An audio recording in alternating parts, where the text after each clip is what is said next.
আপনারা যদি গতকালকে খিচুড়ি যদি এর পরের দিন সকালে খেতে চান, হ্যাঁ, আপনার খিচুড়িটা অনেক সময় সকালবেলা দেখবেন যে গাঢ় গাঢ় হয়ে গেছে, তখন এটা পানি দিতে হবে। পানি দিয়ে যদি খেতে চান সেক্ষেত্রে আপনারা যে বাগারের যে প্রসেসটা, খিচুড়ি বাগার দেওয়ার সময় আপনারা অবশ্যই পেঁয়াজটা ব্রাউন করে নেবেন। তারপরে আপনি ব্রাউন করার পরে রসুন দিয়ে দিবেন। তারপরে যে সবুজগুলো দেখতেছেন এটা হলো পেঁয়াজ কলি। তারপরে 1 মিনিটের জন্য পেঁয়াজ কলিটা ভেজে নেবেন। তারপরে আপনারা আস্তে আস্তে করে ভাজতে থাকবেন হালকা একটু। ভাজার পরে এখন আপনার যে খিচুড়িটা আছে সেই খিচুড়িটা এইভাবে আস্তে আস্তে করে দিয়ে দিবেন। দিয়ে 2 মিনিট অথবা 3 মিনিট নাড়াচাড়া করবেন। আমরা অনেক সময় আমরা শুনে থাকি যে ঘি দেওয়ার জন্য বলে, হ্যাঁ, খাবারের শেষে ভালো স্ট্রং ফ্লেভার আনার জন্য বা সুস্বাদু সুস্বাদু না, মূলত ভালো ফ্লেভার আনার জন্য ঘিটা দেওয়ার জন্য অনেকেই বলে।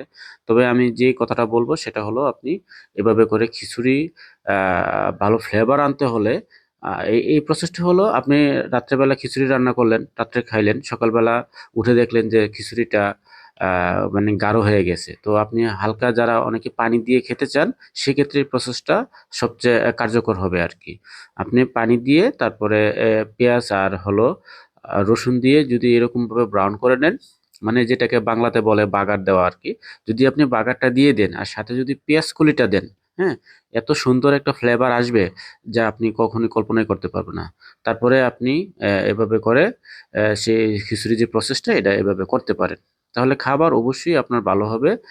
এটা আমি গতকালকের যে আ আ রান্না করছি সেটা ভালোভাবে কিভাবে আবার নতুন করে ফ্লেভারফুল করা যায় সে প্রসেসটা আমি আপনাদেরকে এখন দেখালাম।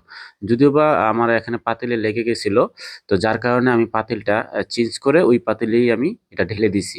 এটা হলো মূলত কারণ ছিল। তো এই টিপসগুলো আসলে ফলো করবেন। আর যখন পাতিলে কোনো কিছু লেগে যায় পুরা তখন খাবার যেকোনো খাবার লেগে যায় পাতিলে, তখন আপনারা কখনোই ওই পাতিলের নিচটা নাড়াচাড়া করবেন না। আপনি আস্তে করে আরেকটা পাতিলে ঢেলে দিবেন। তাহলেই আপনার মনে করেন যে, যে পোড়ার যে ভাবটা সেটা আর এত বেশি আসবে না। আর পোড়ার ভাবটা দূর করার জন্য অবশ্যই আপনি অ্যা অ্যা যদি ভেজিটেবল জাতীয় হয় তাহলে ক্যাপসিকাম, রসুন আর হলো পেঁয়াজ দিয়ে ভালো করে বাগার দিলে তাহলে এটা আসলে চলে যায়। এটাই ছিল আজকের টিপস এবং